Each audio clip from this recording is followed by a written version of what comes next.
overcome the emotions that keep you connected to that experience, when you can recall an experience without the emotional charge, that's called wisdom. Now that's a different game in and of itself, because now you can understand that there's room now for possibility in your life.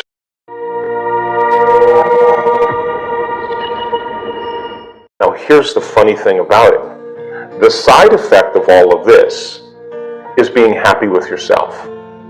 The side effect of it is now you're no longer responding and reacting to the same circumstances and the same situations in the same way, because as you sit there and your body's so wanting to feel anger or fear, and you become conscious of it, and you work with your body and train it back into the present moment.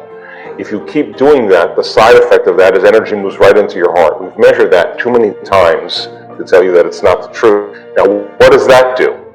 It creates possibilities that you never saw before, because that change in energy causes you to see things no longer through the lens of the past, but seeing possibilities right in front of you. So people who are in the prison system, in community that do this, to build a new way of being. And what we've seen is more and more people that were once upset or frustrated start joining the larger community, because there's a movement that takes place. And my interest is to not only give people the tools to return back into their lives as a different person, but to understand what they're doing and why they're doing it. So the what and the why allows the how to become easier. So then, even if they're in prison for 30 years and they're happy, it's better than being in prison and being unhappy. And if they've learned the lessons in their life and possibilities around, who knows what could possibly happen to them. You have to start somewhere. I mean, knowledge and information is the forerunner to experience. Nelson Mandela, for all those years, saying, I'm never going to get out of here, I'm never going to get out of here. That was his mantra, and then finally said, what if I could get out of here? How could I get out of here? He started thinking, how could I get out of here? Started thinking in a creative way. I'll start writing letters, I'll start doing this, I'll start drawing attention to really what's going on in South Africa. And then he started saying, who's going to lead this nation? Who's going to, and then what if I could lead this nation? And then he started believing in that. I mean, and a belief is just a thought you keep thinking over and over again until you hardwire it in your brain. And so we're all faced with great challenges, brilliantly disguised as impossible situations. And there's always a door. There's always a door. And so your personality creates your personal reality. It's that simple. And your personality is made up of how you think, how you act, and how you feel.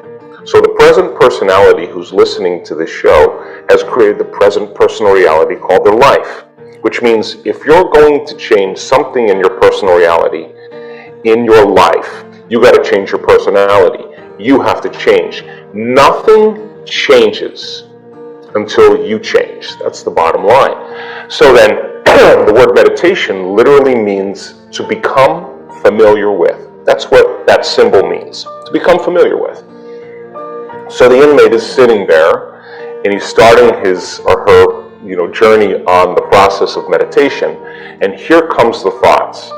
I can't, I'll never change, I want to kill this person turned me in, I'm angry, and here comes the barrage of the thoughts, the habits and behaviors, and the emotions. Now, most people, the moment that happens, they don't want to look anymore, they get up, they start getting busy, they get on their cell phone, they just start working out, whatever they do to distract them from that feeling. But great courage, the greatest courage is to look at that, because when you can become so familiar, Fritzy, with that thought, so conscious of that unconscious thought that has been slipping by your awareness unnoticed, to the point where you can say, oh, you can recognize the thought and you don't accept it, you don't believe it, you don't surrender to it without analyzing, you're aware of it. Now that's a victory.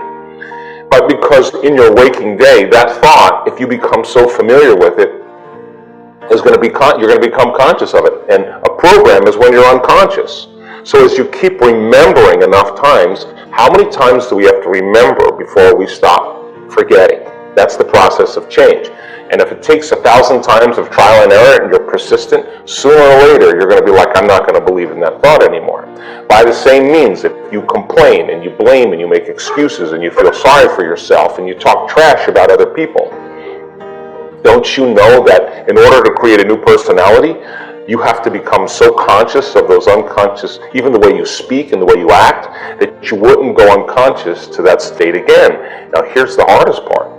When the body starts getting aroused and starts feeling anxiety and fear and starts feeling anger and hatred and frustration and wants to be violent and feels pain and suffering and guilt and shame, this is great courage.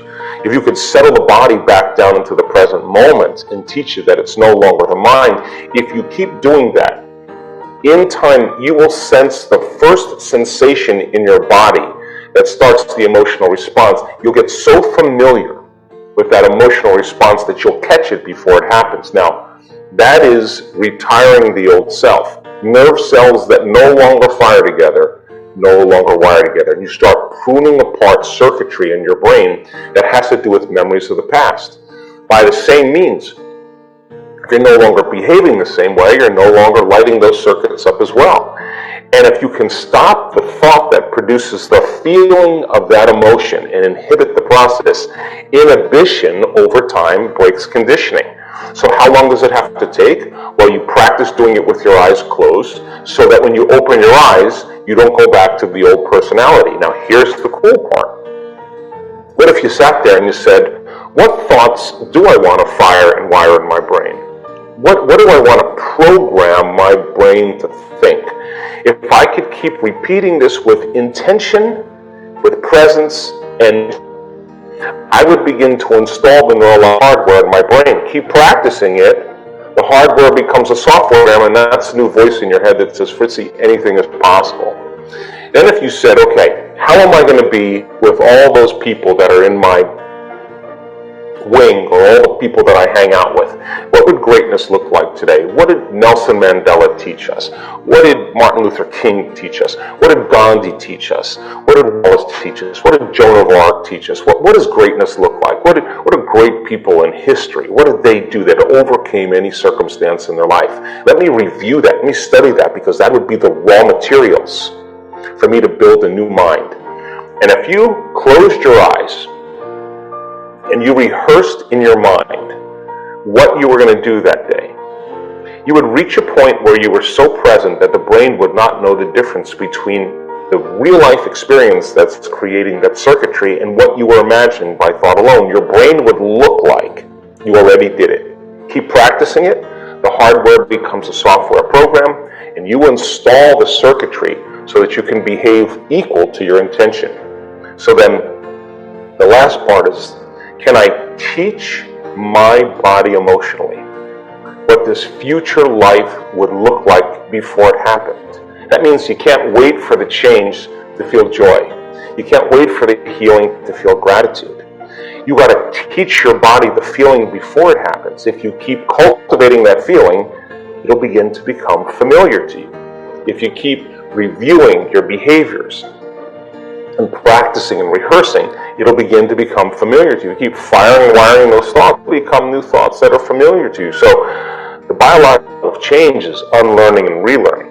It's breaking the habit of the old self and reinventing a new self. It's pruning synaptic connections and sprouting new connections. It's unfiring and unwiring, refiring and rewiring, deprogramming and reprogramming, or losing your mind and creating a new one, or unmemorizing emotions that have been stored in the body, then reconditioning the body to a new mind and to a new emotion. And it turns out, whether you're a prisoner, whether you're a CEO of a company, whether you're a single mother with 3 children, whether you repair washing machines for a living, whether you're a psychotherapist, whether you're a nurse, it doesn't matter. The same model works for everybody. And that new personality then is thinking differently, is acting differently, and feeling differently. We have no idea what kind of possibilities that could show up as a result of personal transformation and change. And so many times, the first change that happens is, aside from a change in well-being, there's a huge change in body's health. We've seen cancers and diabetes and lupus and rheumatoid arthritis and rare genetic disorders, anxiety, depression, that never changed with any model of healthcare, all of a sudden disappear. And you say to the person, where is that disease? And they'll say, oh, it's in the old person. I'm somebody else. It just doesn't belong there. And so I think that we have to lay down the very thing we used our whole life to get what we want for something greater to occur. And that takes practice and repetition. But I think it's a healthy thing to start.